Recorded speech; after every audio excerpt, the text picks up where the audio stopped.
اعوذ باللہ من الشیطان الرجیم بسم اللہ الرحمن الرحیم ان اللہ وملائکتہ یصلون علی النبی یا ایھا الذین آمنوا صلوا علیہ وسلموا تسلیما بلغ العلا بکمالہ کشف الدجی بجمالہ۔ نبی پاک صلی اللہ علیہ وسلم کے بہت سے صحابہ ایسے ہیں جن کو نبی پاک صلی اللہ علیہ وسلم نے دنیا میں جنتی ہونے کی بشارت دی۔ ان میں سے ایک ہستی کا نام خلیفۃ الرسول، دماد رسول، ذو النورین، ذو الحجرتین، ذو الطبیعتین سیدنا عثمان غنی رضی اللہ تعالی عنہ کی ذات بھی ہے۔ سوال یہ پیدا ہوتا ہے کہ جب ان کو جنت کی بشارت دے دی گئی اس کے باوجود ان کو شہید کیوں کیا گیا؟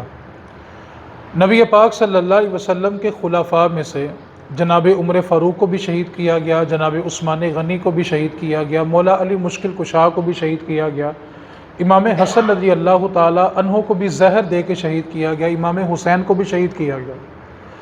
سوال یہ پیدا ہوتا ہے کہ ان جنت میں جانے والوں اور ان کی جنت کنفرم ہونے کے باوجود ان کو شہید کیوں کیا گیا؟ دوسرا سوال یہ پیدا ہوتا ہے کہ آج بھی مسجد اقصی، جس کو ہم بیت المقدس کہتے ہیں، جو مسلمانوں کا پہلا قبلہ ہے، ایک بات کو یاد رکھیں، یہ جو بیت المقدس ہے یہ عیسائیوں کے لیے بھی قبلہ ہے، یہودیوں کا بھی قبلہ ہے اور مسلمانوں کا بھی قبلہ ہے۔ سوال یہ پیدا ہوتا ہے کہ یہودی ہر سال بیت المقدس پہ حملہ کیوں کرتے ہیں؟ آخر ان کا مسلمانوں سے اتنا بغض کیوں ہے؟ چند ایک تاریخی حقائق ہیں جن کو توجہ سے سمجھنا ضروری ہے، اور اگر یہ حقائق ہمارے ذہن میں ہوں تو ہم بہت سارے اختلافات سے بچ سکتے ہیں۔ نبی پاک صلی اللہ علیہ وسلم جس وقت ہجرت کر کے مدینہ المنورہ پہنچے، اس وقت مدینہ المنورہ میں یہودیوں کے 3 بڑے قبیلے آباد تھے، بنو قیقاع، بنو نذیر اور بنو قریظہ۔ یہ 3 یہودیوں کے بڑے قبیلے تھے جو مدینہ میں آباد تھے۔ انہوں نے نبی پاک صلی اللہ علیہ وسلم کو بہت سارے طریقوں سے اذیت بھی دی اور دین اسلام کا راستہ روکنے کی کوشش بھی کی۔ نبی پاک صلی اللہ علیہ وسلم نے ان کو بلایا اور ان کے ساتھ ایک وعدہ کیا، معاہدہ کیا، ایک ایگریمنٹ ہوا۔ وہ معاہدہ یہ تھا کہ ہم تم سے جنگ نہیں کریں گے اور تم ہم سے جنگ نہیں کرو گے، لیکن اگر کوئی مدینے پہ حملہ کرے گا تو ہم دونوں مل کے اس کا مقابلہ کریں گے۔ اس کو میثاق مدینہ کہا جاتا ہے۔ یہ پہلا معاہدہ ہے جو مدینہ المنورہ میں نبی پاک نے کیا تھا۔ معاہدہ پھر سن لیں کہ ہم تم سے جنگ نہیں کریں گے، تم ہم سے جنگ نہیں کرو گے، اور اگر مدینے کے باہر سے کوئی مدینے پہ حملہ کرے گا تو ہم دونوں مل کے اس کا مقابلہ کریں گے۔ اس پر دستخط ہو گئے اور دونوں رضامند ہو گئے۔ معاہدہ ہونے کے ٹھیک تیسرے سال، جب ہجرت کا تیسرا سال تھا، تو سب سے پہلے بنو قیقاع اس نے اس معاہدے کو توڑا اور مسلمانوں کو اذیت دینی شروع کی۔ نبی پاک صلی اللہ علیہ وسلم کے ایک صحابی ہیں حضرت ابو لبابہ، نبی پاک نے ان کو بھیجا اور انہوں نے جا کے ان کے جو قلعے تھے ان کا محاصرہ کر لیا، اور یہ جو بنو قیقاع تھا یہ اپنے قلعوں کے اندر جا کر چھپ گئے۔ 12 دن تک یہ اپنے قلعوں میں رہے اور باہر نہیں آئے، اور نبی پاک صلی اللہ علیہ وسلم نے ایک جنگی حکمت عملی تیار کی اور ایک اعلان کروایا۔ صحابہ سے کہا کہ جا کر اعلان کر دو کہ اگر تم اپنے قلعوں سے باہر نہ آئے تو ہم تمہاری کھیتی باڑی بھی اجاڑ دیں گے، تمہارے جانوروں کو بھی ہلاک کر دیں گے، اور جو مال تمہارا گھروں میں پڑا ہوا ہے اس کو بھی تباہ کر دیں گے۔ اب جب یہ پیغام ان کو قلعوں کے اندر ملا کہ اگر کھیتی باڑی بھی چلے گئی، جانور بھی چلے گئے، مال بھی چلا گیا، تو زندگی کس کے آسرے پہ گزاریں گے؟ تو لہذا یہ قلعوں سے باہر آئے اور انہوں نے آ کے نبی پاک صلی اللہ علیہ وسلم سے معافی مانگی۔ نبی پاک صلی اللہ علیہ وسلم نے ان سے فرمایا کہ معافی کی صرف ایک ہی شرط ہے، اگر تم وہ شرط پوری کر دو گے تو تمہیں معافی مل جائے گی۔ اب ان کو اپنی جان بچانی تھی، انہوں نے شرط منظور کی۔ وہ شرط یہ تھی کہ نبی پاک صلی اللہ علیہ وسلم نے ان سے فرمایا کہ تم ابھی مدینہ چھوڑ کے چلے جاؤ۔ ان کو مدینے سے نکال دیا۔ ٹھیک اگلے سال 4 ہجری میں جو دوسرا قبیلہ تھا بنو قریظہ کا، اس نے بھی اس معاہدے کو توڑ دیا۔ بنو نذیر نے پہلے توڑا، بنو قریظہ نے بعد میں۔ بنو نذیر نے یہ سازش کی کہ انہوں نے نبی پاک صلی اللہ علیہ وسلم کو شہید کرنے کی کوشش کی۔ انہوں نے یہ پلان بنایا کہ ہم نبی پاک صلی اللہ علیہ وسلم کو اپنے قبیلے میں دعوت دیتے ہیں، اور جس جگہ وہ ٹیک لگا کر بیٹھیں گے اس پہاڑ کے اوپر ایک نوجوان کو وزنی پتھر دے کے بٹھا دیتے ہیں، اور اچانک نبی پاک صلی اللہ علیہ وسلم کے اوپر پتھر کو چھوڑ دیں گے اور کہیں گے کہ یہ حادثاتی طور پر شہید ہو گئے ہیں۔ اب انہوں نے نبی پاک صلی اللہ علیہ وسلم کو آ کر دعوت دی کہ ہمارے قبیلے میں ایک قتل ہو گیا ہے، تو ہم نے اس کی صلح کروانی ہے، تو مہربانی کریں آپ آ کے ہمارے قبیلے میں صلح کروا دیں۔ حالانکہ سازش تھی کہ آپ بیٹھیں گے تو ہم آپ کو شہید کر دیں گے۔ نبی پاک صلی اللہ علیہ وسلم نے صحابہ کو ساتھ لیا، جب قبیلے میں اس جگہ پہنچے جہاں بیٹھنا تھا، ابھی حضور بیٹھے ہی تھے کہ جبریل امین حاضر ہوئے اور آ کر عرض کی، اللہ کے رسول آپ یہاں سے اٹھیں اور فوراً مسجد نبوی میں چلے جائیں۔ اب نبی پاک صلی اللہ علیہ وسلم وہاں سے اٹھے، جب مسجد نبوی آئے تو جبریل امین پھر حاضر ہوئے اور آ کر عرض کی، اللہ کے رسول آپ کو اس جگہ سے اس لیے اٹھایا تھا، اللہ نے حکم دیا تھا کہ انہوں نے آپ کے خلاف سازش کی ہوئی تھی، اگر آپ وہاں بیٹھے رہتے تو وہ آپ کو شہید کر دیتے۔ اب نبی پاک صلی اللہ علیہ وسلم کو جب اس سازش کا علم ہوا تو آپ نے اس قبیلے کا بھی گہراؤ کیا، اور ان کا گہراؤ کیا تو 15 دن تک وہ اپنے قلعوں میں چھپے رہے، اور 15 دن کے بعد جب ان کو بھوک اور پیاس ستانے لگی تو وہ قلعوں سے باہر آئے اور انہوں نے معافی مانگی۔ تو نبی پاک صلی اللہ علیہ وسلم نے ان کو بھی معاف کرنے کی ایک ہی شرط دی کہ تمہارے پاس 10 دن کی مہلت ہے، تم اپنا سارا ساز و سامان اٹھاؤ اور مدینہ چھوڑ کے چلے جاؤ۔ اور یہ قبیلہ بنو نذیر اتنا لالچی تھا کہ انہوں نے اپنے گھر کے دروازے بھی اکھاڑ لیے، گھر کی کھڑکیاں بھی اکھاڑ لی، لیکن اس میں معاہدہ یہ تھا کہ جنگی سامان نہیں لے کے جاؤ گے۔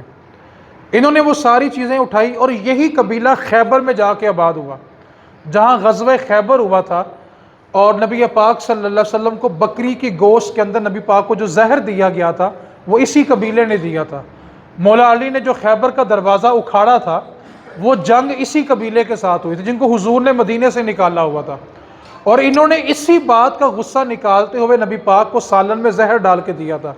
اور نبی پاک صلی اللہ علیہ وسلم کے آخری الفاظ یہ تھے کہ جو زہر مجھے خیبر میں دیا گیا تھا اس کی تکلیف آج تک میں اپنے بدن پہ محسوس کرتا ہوں۔ اس عورت نے گوشت جو تھا وہ ساری رات زہر میں بھگو کے رکھا تھا جو نبی پاک صلی اللہ علیہ وسلم کو دیا گیا۔ اب یہاں پہ اعتراض کرتے ہیں، دیکھیں جی نبی پاک کو اگر علم ہوتا تو گوشت کھایا کیوں تھا؟ تو میں جواب یہ دینا چاہتا ہوں کہ وہ گوشت کھانے سے کئی صحابہ شہید ہوئے تھے اور رسول کریم پر اس زہر کا اثر نہیں ہوا تھا۔ اب جو تیسرا قبیلہ تھا اس نے نبی پاک سے جنگ چھیڑ دی، بنو قریظہ نے۔ جب ان کے کچھ لوگ مر گئے تو انہوں نے نبی پاک سے صلح کرنے کی کوشش کی، تو نبی پاک نے ان کو بھی یہ حکم دیا کہ مدینہ چھوڑ کے چلے جاؤ۔ یہ آخری قبیلہ تھا جس نے مدینہ چھوڑا تھا۔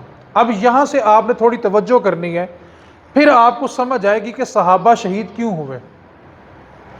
نبی پاک صلی اللہ علیہ وسلم نے بہت ساری وصیتیں کی تھی صحابہ کو، اس میں ایک وصیت یہ بھی تھی کہ میرے بعد جو بھی خلیفہ بنے وہ عرب کی جتنی پٹی ہے وہاں سے یہودیوں کو نکال دے، پورے عرب میں کوئی یہودی نہیں ہونا چاہیے۔ اب یہ نبی پاک صلی اللہ علیہ وسلم کی وصیت تھی۔ رسول رحمت صلی اللہ علیہ وسلم کے بعد جناب ابو بکر جب خلیفہ بنے تو آپ کی جو خلافت ہے وہ صرف اور صرف 2.5 سال کی ہے، اور آپ کو یہ موقع نہ ملا کہ آپ نبی پاک صلی اللہ علیہ وسلم کی اس وصیت پر عمل کرتے اور یہودیوں کو عرب سے نکال دیتے۔ جناب ابو بکر صدیق کے بعد زمانہ آتا ہے جناب عمر فاروق کا۔ اب جناب عمر فاروق رضی اللہ تعالی عنہ نے نبی پاک صلی اللہ علیہ وسلم کی اس وصیت پر عمل کیا، اور عرب کی جتنی پٹی ہے، جیسے آج اس کو آپ دبئی کہتے ہیں، سعودیہ کہتے ہیں، کویت کہتے ہیں، عمان کہتے ہیں، مسقط کہتے ہیں، یہ جتنی عرب کی پٹی ہے جناب عمر فاروق رضی اللہ تعالی عنہ نے یہاں سے سارے یہودیوں کو نکال دیا، اور جو عرب تھا اس کو یہودیوں سے پاک کر دیا۔ لیکن آج یہ پھر سعودیہ والے یہودیوں کو داخلے دے رہے ہیں۔ اب جناب عمر فاروق نے اس وصیت پر عمل کیا۔ اب جب سارا یہودی عرب سے نکل گیا تو یہودی جناب عمر فاروق کا مخالف ہو گیا۔ اب یہ جو قبیلے مدینے سے اور عرب سے نکلے تھے، ان کی نسل میں سے ایک بندہ تھا عبداللہ بن سبا۔ یہ پہلا بندہ تھا پوری روئے زمین پر جس نے سب سے پہلے جناب ابو بکر صدیق اور جناب عمر فاروق کو گندی گالیاں نکالی تھی۔ یہ تھا یہودی، لیکن اس نے لبادہ مسلمانوں والا اوڑا ہوا تھا، اور کائنات میں سب سے پہلے عبداللہ بن سبا نے ہی یہ نعرہ لگایا تھا کہ جو خلافت ہے وہ صرف نبی پاک کے خاندان کی ہونی چاہیے، اس کے علاوہ کوئی نہیں لے سکتا۔ یہ پہلا نعرہ اس یہودی عبداللہ بن سبا نے لگایا تھا، جس پر آج بھی لوگ چلنے کی کوشش کرتے ہیں۔ اب یہ جو عبداللہ بن سبا تھا، اس کے بڑوں کو نبی پاک نے مدینے سے نکالا ہوا تھا، اور جناب عمر فاروق نے عرب کی پٹی سے نکالا ہوا تھا۔ یہ عبداللہ بن سبا گیا ایران، کیونکہ ایران جو تھا وہ جناب عمر فاروق کا پہلے بڑا مخالف تھا، کیونکہ جیسے آج سپر پاور امریکہ اور چین ہے آج، اس وقت کی سپر پاور کا نام کیسر و کسریٰ تھا، اور جناب عمر فاروق رضی اللہ تعالی عنہ نے کیسر و کسریٰ کے پرخرچے اڑا دیے تھے، اور پوری کی پوری سلطنت کو تباہ کر دیا تھا۔ اور اس وقت کے بادشاہ کی جو بیٹی شہر بانو رضی اللہ تعالی عنہا تھی، جب وہ قیدی بن کر مدینہ المنورہ پہنچی، شہزادے کی بیٹی تھی، بادشاہ کی بیٹی تھی، تو اب مدینے میں جو حکومت تھی جناب عمر فاروق کی تھی، تو جناب عمر فاروق کے بیٹے عبداللہ بن عمر جناب عمر فاروق کے پاس آئے اور عرض کرنے لگے، ابا جی یہ بادشاہ کی بیٹی شہزادی ہے، اور میں آپ کا بیٹا ہوں، آپ یہاں پر جو ہے وہ خلیفہ ہیں، تو لہٰذا رتبے کے اعتبار سے اس کا نکاح میرے ساتھ ہونا چاہیے۔ تو جناب عمر فاروق رضی اللہ تعالی عنہ نے فرمایا کہ مدینے میں شہزادہ تو نہیں، شہزادہ تو امام حسین ہے، اور اس کا نکاح امام حسین سے ہوگا۔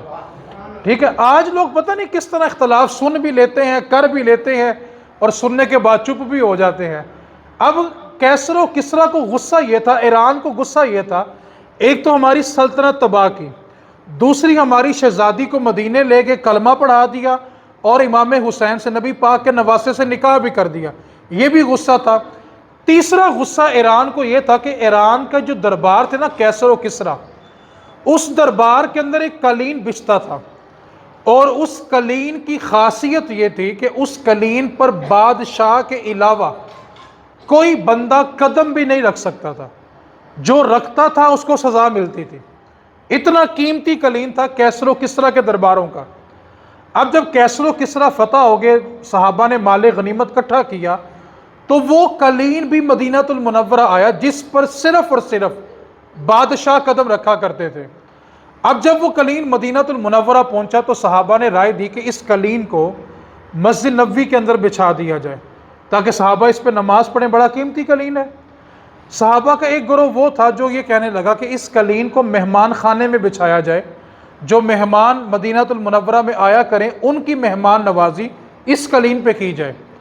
اب یہ دو گروہ تھے صحابہ کے، بعض نے کہا مسجد نبوی میں بچھائیں، نماز پڑھیں گے، اور دوسرے طبقے نے یہ کہا کہ اس کو مہمان خانے میں بچھائیں، اس پر مہمانوں کی مہمان نوازی کیا کریں گے۔ لیکن جناب عمر فاروق رضی اللہ تعالیٰ عنہ کا جو فیصلہ تھا، اس نے ایران کے غصے میں اور اضافہ کیا۔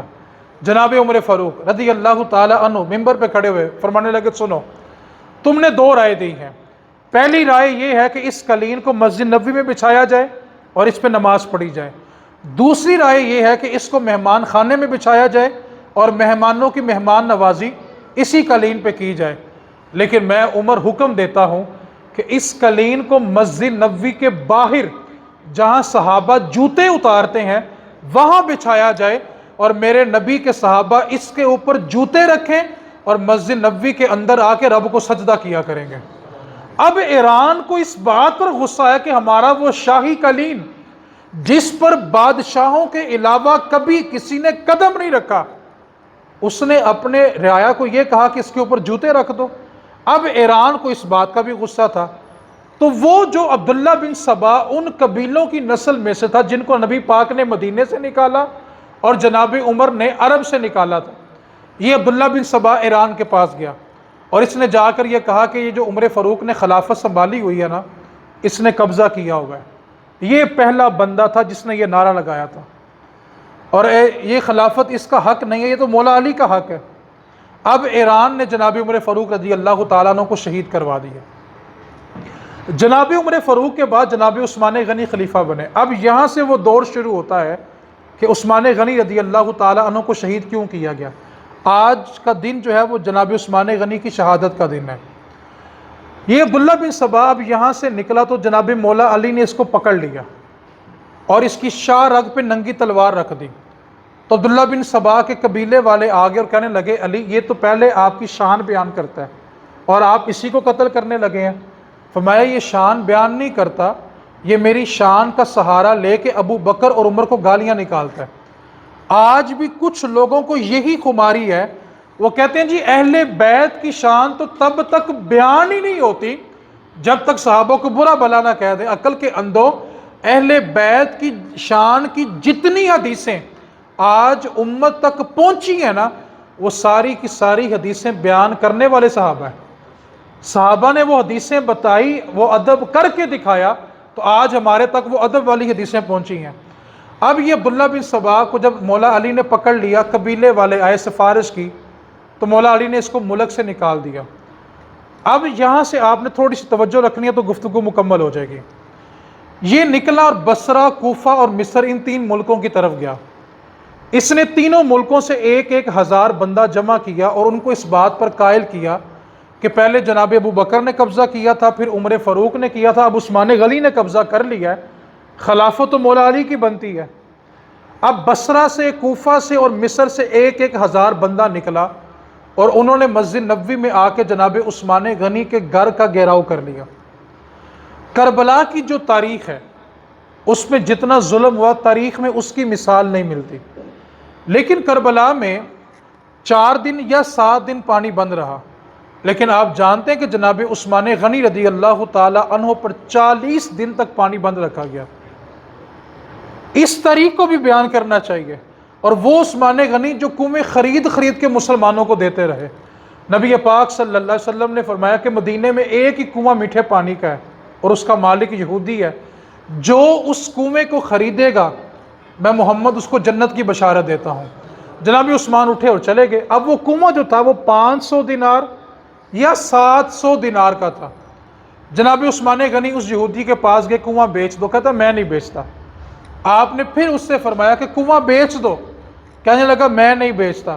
جناب عثمان غنی رضی اللہ تعالی عنہ نے اس سے فرمایا کہ میں منہ مانگی قیمت دوں گا۔ اب یہودی سوچنے لگا کہ عثمان وہ واحد تاجر ہے کہ مکے کے بڑے بڑے سردار بھی جب تجارت کی مثال دیتے ہیں نا تو مثال عثمان غنی کی دیتے ہیں۔ مدینے کے جتنے بڑے تاجر ہیں وہ سارے کے سارے عثمان غنی سے چھوٹے ہیں۔ اب عثمان غنی اتنا بڑا تاجر ہو کے، اتنا سمجھدار تاجر ہو کے، جس نے تجارت کے اندر کبھی نقصان نہیں اٹھایا، وہ بندہ کہہ رہا ہے کہ منہ مانگی قیمت دوں گا۔ اب یہودی کہتا ہے کہ قیمت تھی 500 یا 700 دینار، لیکن میں نے بڑھا چڑھا کے کہا کہ 3,000 دینار بھی لوں گا اور ایک دن کنواں تیرا ہوگا، ایک دن میرا ہوگا۔ جناب عثمان غنی رضی اللہ تعالی عنہ نے فرمایا کہ مجھے سودا منظور ہے۔ آپ نے 3,000 دینار لیے، اس کے ہاتھ پہ رکھ دیے۔ وہ یہودی کہنے لگا رک جاؤ عثمان، تم نے کبھی تجارت میں نقصان نہیں اٹھایا، یہ کیا ہوا کہ 500 والی چیز 3,000 دینار میں خرید لی؟ اتنا بڑا خسارہ عثمان تجارت میں کر جائے، ایسا کبھی نہیں ہوا تھا۔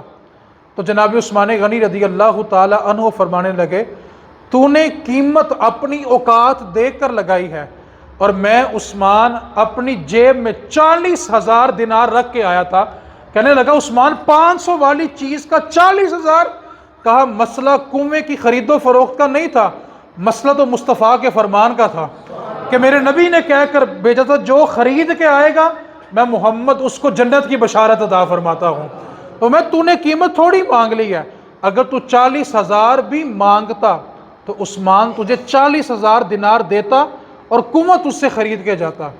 اب جناب عثمان غنی کے گھر کا گھیراؤ ہوا۔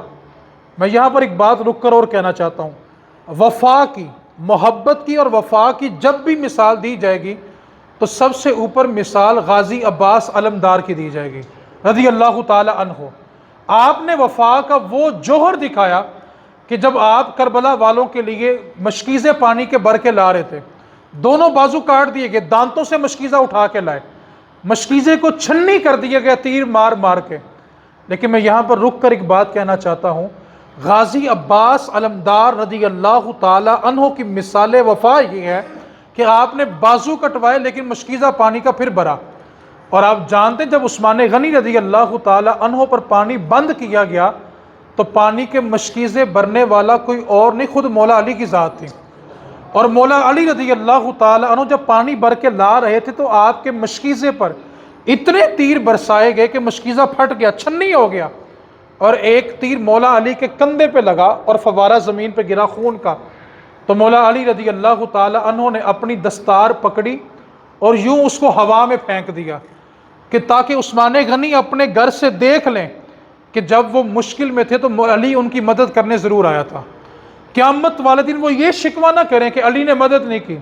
اور یہاں پر ایک اور بات بھی عرض کرنا چاہتا ہوں، جناب عثمان غنی رضی اللہ تعالیٰ عنہ کے گھر کا جب گہراؤ کیا گیا تو آپ کے دروازے پر ننگی تلواروں کے ساتھ پہرا دینے والا کوئی اور نہیں تھا، نبی پاک کے نواسے امام حسن اور حسین پاک رضی اللہ تعالیٰ عنہما تھے جو آپ کے دروازے پہ پہرا دے رہے تھے۔ عثمان غنی رضی اللہ تعالیٰ عنہ کے پاس 3 آپشن تھے۔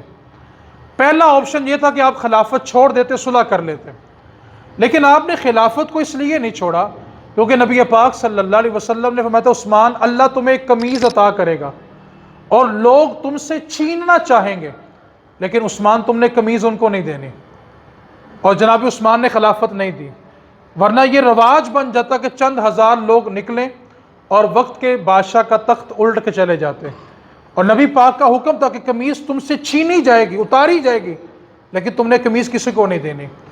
دوسرا آپشن یہ تھا کہ آپ ان کا مقابلہ کرتے، لیکن وہ دن تھا 18 ذی الحج کا، اور آپ کو پتہ ہے کہ یہ حج کے دن ابھی حاجی مکے میں موجود ہیں، اور مدینہ المنورہ میں سے کثیر تعداد میں صحابہ اس وقت حج کرنے کے لیے مکے میں موجود تھے، مدینے میں صحابہ بہت کم تھے، اور جو تھے وہ ننگی تلواریں لے کر، جن میں سب سے آگے جناب ابو ہریرہ تھے جن کا کام فقط حدیث سننا اور سنانا تھا، وہ بھی اس موقع پر ننگی تلوار لے کر آئے اور آ کر عرض کرنے لگے عثمان آپ حکم کریں ہم ان سے جنگ چھیڑ دیتے ہیں۔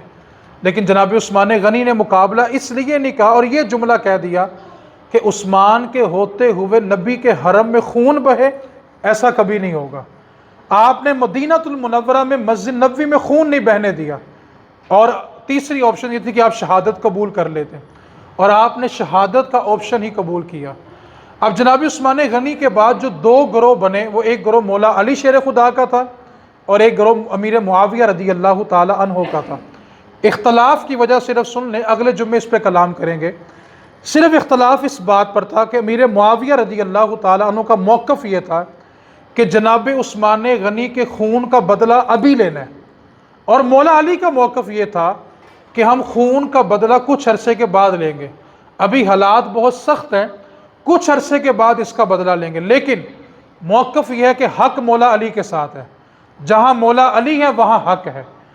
اب اس کے بعد صرف ایک جملہ یاد کر لیں، امام حسن پاک رضی اللہ تعالی عنہ نے حضرت امیر معاویہ صلح کر لی، جس سے حسن صلح کر لیں ہماری اس سے جنگ نہیں ہے، اور جو حسین پاک کو شہید کر دے اس سے کبھی صلح نہیں ہو سکتی۔ بس یہ خلاصہ ہے۔ اس واسطے صحابہ کے بارے میں آج پوری دنیا کے اندر یوم تقدس سے قرآن منایا جا رہا ہے، تحفظ قرآن منایا جا رہا ہے۔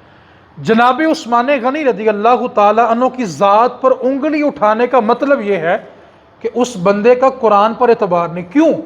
یہ جو قرآن آج کتاب کی شکل میں ہمارے پاس موجود ہے نا، اس قرآن کو کتاب کی شکل دینے والے عثمان غنی ہیں۔ جناب عثمان غنی کے دور سے پہلے قرآن کتابی شکل میں نہیں تھا، اونٹ کی ہڈیوں پہ تھا، پتھروں پہ تھا، کھجور کے پتوں پہ تھا، دیواروں میں تھا، مختلف صحابہ کے پاس آیات پڑی ہوئی تھی۔ ابو بکر صدیق نے اس کو جمع کرنا شروع کیا تھا، اور اس کو کتابی شکل دینے والی ذات کا نام عثمان غنی رضی اللہ تعالیٰ عنہ ہے۔ تو جناب عثمان غنی کی ذات پر انگلی اٹھا دینا، اعتراض کر دینا، تو پھر مجھے یہ بتاؤ تم قرآن کا صحیح ہونا کہاں سے ثابت کرو گے؟ اگر تم عثمان غنی کی ذات کے بارے میں مشکوک ہو جاؤ تو قرآن صحیح ہے، یہ تمہارے پاس کیسا دعویٰ ہے؟ اور ایک بات کو اور میں کہنا چاہتا ہوں کہ پوری کائنات کے اندر سب سے افضل زمین کا ٹکڑا وہ ہے جو اس وقت نبی پاک صلی اللہ علیہ وسلم کے جسم کے ساتھ لگا ہوا ہے، جو قبر مصطفیٰ ہے۔ اس سے افضل زمین پوری دنیا میں کہیں نہیں ہو سکتی، اور کتنی خوش نصیب ہے وہ زمین جو ہر لمحے مصطفیٰ کے بدن کو بوسے دے رہی ہے۔ اس زمین کی تو کمال نصیب جاگ اٹھے۔ اور علامہ اقبال نے کیا کہا تھا؟ علامہ اقبال کہتے ہیں میں تو یہ بھی گوارا نہیں کر سکتا کوئی یہ کہہ دے کہ تمہارے نبی کے کپڑے میلے تھے، مٹی لگی تو کپڑے میلے ہو گئے۔ تو ایک شاگرد کہنے لگا استاد جی پھر کیا کہیں گے، مٹی لگے تو کپڑے تو میلے ہوتے ہیں۔ کہا تمہارے اور میرے ہوتے ہیں، حضور کے کپڑے بھی میلے نہیں ہوتے، پھر کیا کہیں گے؟ تو اقبال فرمانے لگے سنو، جب حضور کی بات آئے تو پھر یہ کہیں گے کہ مٹی برکت لینے کے لیے مصطفیٰ کے لباس کے ساتھ جڑی ہوئی ہے، مٹی کو برکت کی ضرورت پڑی تو اس نے مصطفیٰ کا لباس ہی پکڑ لیا ہے۔ تو کائنات میں سب سے افضل زمین کا ٹکڑا وہ ہے جس ٹکڑے میں حضور آرام فرما رہے ہیں، اور میں کہتا ہوں پہلے یہ تو بتاؤ وہ زمین خرید کے کس نے دی تھی؟ وہ ذات کا نام عثمان غنی رضی اللہ تعالیٰ عنہ ہے۔ جناب عثمان غنی رضی اللہ تعالیٰ عنہ، حضور سے ملاقات ہوئی۔ حضور ایک دن مسجد نبوی سے باہر نکلے اور چلتے چلتے نا جہاں پہ آج جنت البقیع موجود ہے نا، جس جنت البقیع میں 10,000 سے زائد نبی پاک کے صحابہ آرام فرما رہے ہیں، یہ قبرستان نبی پاک کے بالکل قدمین کی طرف ہے، اور اس قبرستان کے بارے میرے نبی کا فرمان ہے جو بھی جنت البقیع میں دفن ہوگا میں محمد قیامت والدین اس کی شفاعت فرماؤں گا۔ 10,000 سے زائد صحابہ وہاں پہ آرام فرما رہے ہیں۔ یہی جنت البقیع ہے جس میں حضور کے والد گرامی سیدنا عبداللہ رضی اللہ تعالی عنہ بھی آرام کر رہے ہیں۔ یہی جنت البقیع ہے جہاں اماں عائشہ صدیقہ رضی اللہ تعالی عنہ بھی آرام کر رہی ہیں۔ یہی وہ جنت البقیع ہے جہاں میری حضور کی دائی اماں حلیمہ بھی آرام کر رہی ہیں۔ یہی جنت البقیع ہے جہاں عثمان غنی بھی آرام کر رہے ہیں۔ یہی جنت البقیع ہے جہاں میرے نبی پاک کے نواسے امام حسن پاک رضی اللہ تعالی عنہ بھی آرام کر رہے ہیں، اور یہی جنت البقیع ہے جس میں سیدہ طیبہ طاہرہ مخدومہ کائنات سیدہ فاطمہ الزہرا سلام اللہ علیہا آرام کر رہی ہیں۔ یہی جنت البقیع ہے۔ نبی پاک صلی اللہ علیہ وسلم ایک دن مسجد نبوی سے باہر نکلے تو جنت البقیع کی جو جگہ ہے قبرستان کی، اس کا مالک ایک یہودی تھا، اور وہ یہاں پر اپنے اونٹ باندھا کرتا تھا۔ اب نبی پاک سیر کرتے کرتے جب اس جگہ کے قریب سے گزرے تو نبی پاک کو جگہ بڑی پسند آئی، اور نبی پاک سیر کرتے کرتے جب واپس مسجد نبوی کی طرف آئے تو آگے عثمان غنی رضی اللہ تعالیٰ عنہ سے ملاقات ہو گئی۔ نبی پاک صلی اللہ علیہ وسلم نے جناب عثمان غنی رضی اللہ تعالیٰ عنہ سے فرمایا عثمان چکر لگانا۔ کیا فرمایا جی؟ آپ تھوڑا آہستہ بولیں، بڑی آواز تیز ہو گئی آپ۔ کیا فرمایا جی؟ جگہ بڑی کمال ہے۔ کیا فرمایا جی؟ چکر لگانا، جگہ بڑی۔ جناب عثمان غنی گئے اور اس یہودی کے ساتھ سودا کرنا شروع کر دیا۔ اب نبی پاک نے کیا کہا تھا؟ عثمان چکر لگانا، جگہ بڑی کمال ہے۔ جناب عثمان غنی گئے، یہودی اپنے اونٹ باندھ کے بیٹھا ہوا تھا، گئے جا کے اسے سودا کرنا شروع کیا اور مہنگے داموں جگہ خریدی اور واپسی مسجد نبوی میں آ گئے۔ حضور جلوہ گر ہیں، آ کے قدموں میں بیٹھ گئے، عرض کی آقا وہ جو آپ نے کہا تھا نا جگہ خرید کے آیا ہوں۔ تو نبی پاک صلی اللہ علیہ وسلم نے فرمایا عثمان میں نے تو کہا تھا کہ چکر لگانا، عرض کی آقا آپ نے یہ بھی تو کہا تھا جگہ بڑی کمال کی ہے۔ تو جو آپ کو پسند آ گئی عثمان نے خرید کے آپ کے اوپر فدا بھی کر دی ہے۔ تو نبی پاک صلی اللہ علیہ وسلم کو جو جگہ تحفے میں جنت البقیع کی دی گئی، آج جہاں پہ نبی پاک کا گھرانہ، نبی پاک کی اماں حلیمہ دائی، نبی پاک کے والد گرامی، نبی پاک کے نواسے، نبی پاک کی لخت جگر، ازواج مطہرات اور کثیر تعداد میں صحابہ آرام فرما رہے ہیں نا، وہ جگہ دینے والی ہستی کوئی اور نہیں، عثمان غنی کی ذات ہے۔ آج لوگ ان کے بارے مشکوک ہو گئے تو عثمان غنی رضی اللہ تعالیٰ انہوں نے اپنا سب کچھ حضور کی ذات پر قربان کیا۔ کیوں بلا؟ مالاں والے سخی نہیں ہوندے تے سخیاں کول مال نہیں ہوندا۔ مالاں والے بڑے بڑے مالدار ہیں لیکن سخاوت، اور کچھ لوگ جتنا ہوتا ہے اتنا ہی بانٹ دیتے ہیں، وہ ادھر سے آتا ہے ادھر بانٹتے رہتے ہیں، اور مزے کی بات بلا کیا ہے، وہ جتنا بانٹتے ہیں رب ان کو اتنا عطا کرتا ہے۔ اس کی مثال ہے کنویں سے پانی نکالتے رہیں تو نیچے سے تازہ، اور اگر نکالنا چھوڑ دے تو وہ پڑا پڑا کیا ہو جاتا ہے۔ تو میاں صاحب کہتے ہیں مالاں والے سخی نہیں ہوندے تے سخیاں کول ایتھے اوتھے دوویں جہانی، سخی کدی کنگال نہیں ہوندا، سخی ہمیشہ بانٹتا ہے۔ تو آج بھی بیت المقدس مسجد اقصی پر جو یہودی حملہ کرتے ہیں نا بار بار، ان کو اسی بات کا غصہ ہے کہ جناب عمر فاروق نے ان کو وہاں سے نکالا تھا، نبی پاک نے مدینے سے نکالا، جناب عمر نے عرب سے نکالا، اس واسطے جناب عمر فاروق، جناب عثمان غنی کو شہید کیا گیا۔ بس اتنا کہنا چاہوں گا، جناب عثمان غنی کا آج دن ہے، اور حیا میں جب بھی مثال دی جائے گی جناب عثمان غنی کی دی جائے گی۔ نبی پاک صلی اللہ علیہ وسلم اپنے گھر تشریف فرما تھے، دروازے پہ دستک ہوئی۔ اب نبی پاک تکیے کے ساتھ ٹیک لگا کے آرام فرما رہے ہیں، اور حضور کی جو تہمت مبارک ہے جس کو ہم دوتی کہتے ہیں، وہ حضور کی پنڈلی مبارک سے اٹھی ہوئی تھی، اور حضور کی پنڈلی مبارک چمک رہی تھی، اور حضور کا بدن اتنا نورانی تھا کہ صحابہ کہتے ہیں جب حضور سجدے میں جا کر سجدے میں دونوں ہاتھ ایسے رکھتے تھے نا تو حضور کی بغلوں سے نور نکل کے صفوں میں پڑا کرتا تھا۔ حضور کا بدن اتنا نورانی تھا۔ اب حضور کی پنڈلی مبارک جو ہے اس پہ تہمت ہٹی ہوئی ہے، دروازے پہ دستک ہوئی۔ نبی پاک نے پوچھا کون؟ عرض کی کہ ابو بکر، فرمایا آ جاؤ۔ نبی پاک ٹیک لگا کے لیٹے رہے، پنڈلی مبارک سے تہمت ہٹی رہی۔ پھر دستک ہوئی، پوچھا کون؟ عرض کی عمر، فرمایا آ جاؤ۔ حضور لیٹے رہے، پنڈلی مبارک سے کپڑا ہٹا رہا۔ پھر دستک ہوئی، پوچھا کون؟ عرض کی عثمان، فرمایا ٹھہر جاؤ، رک جاؤ۔ نبی پاک صلی اللہ علیہ وسلم نے تکیے کی ٹیک چھوڑی، اپنے تہمت کو سیدھا کیا، اس کے اوپر کرتا کیا، اہتمام کے ساتھ حضور بیٹھے، فرمایا عثمان آ جاؤ۔ اب جناب عثمان ہے، جناب ابو بکر، جناب سب نے گفتگو، سب چلے گئے۔ اما عائشہ صدیقہ پردے سے یہ منظر دیکھ رہی تھی کہ میرے والد ابو بکر آئے، حضور نے ٹیک نہیں چھوڑی اور پنڈلی مبارک کو نہیں ڈانپا۔ جناب عمر آئے، نبی پاک نے ٹیک نہیں چھوڑی، پنڈلی کو نہیں ڈانپا۔ لیکن جب عثمان غنی آئے، ٹیک بھی چھوڑ دی، پنڈلی کو بھی ڈانپا، کرتا مبارک بھی سیدھا کیا۔ عرض کی اے میرے سر کے تاج، یہ کیا ماجرا ہے؟ تو نبی پاک صلی اللہ علیہ وسلم نے فرمایا اے عائشہ، میں اس شخص سے حیا کیوں نہ کروں جس سے آسمان کے فرشتے بھی حیا کرتے ہیں۔ اور جناب عثمان فرمایا جس دن میں نے اپنا دایاں ہاتھ نبی پاک کے ہاتھ میں دے کے بیعت کی تھی نا، اس کے بعد میں نے ساری زندگی اپنا دایاں ہاتھ اپنی شرمگاہ کو نہیں لگایا۔ حیا کا یہ عالم تھا۔ آج یوم عثمان ہے تو میں صرف ایک پیغام دینا چاہتا ہوں حیا کے بارے۔ گرمی کا موسم ہے تو بہت سارے نوجوان ہیں جو چھوٹی چھوٹی نکریں پہن کے گھر گھوم رہے ہوتے ہیں، والدہ بھی ہوتی ہیں، بہنیں بھی ہوتی ہیں، اگر تھوڑی عمر زیادہ تو بیٹیاں بھی ہوتی ہیں۔ یہ بے حیائی ہے، اپنا گھر اور بے حیائی۔ اور بہت سارے بزرگ ہیں وہ بنین اتار کے گلی میں گھوم رہے ہوتے ہیں، دہی لینے ویسے ہی آئے ہوتے ہیں۔ یہ بندے کے بے حیا ہونے کی نشانی ہے۔ حالانکہ ہمیں دین بھلا کیا سکھاتا ہے کہ جب ازدواجی تعلق قائم کرنے کا موقع ہو تب بھی اتنا اندھیرا ہو کہ زوجین بھی ایک دوسرے کا بدن نہ دیکھیں۔ کیوں؟ علماء لکھتے ہیں کہ جو بدن دیکھے گا اس کی اولاد بے حیا پیدا ہونے کا خدشہ ہوتا ہے۔ تو مہربانی کریں، گرمی کا موسم ہے، اور یہ جو لوگ کہتے ہیں نا یہ ہم ماڈرن ہیں اس لیے کپڑے ہم کم پہنتے ہیں، ننگے گھومتے ہیں۔ اگر ننگا ہونا ماڈرن ہونا ہوتا تو پھر کائنات میں سب سے زیادہ ماڈرن جانور ہیں، وہ کیونکہ کپڑے پہنتے ہی نہیں ہیں۔ تو کپڑوں کا کم ہو جانا یہ کوئی ماڈریٹ ہونا نہیں ہے۔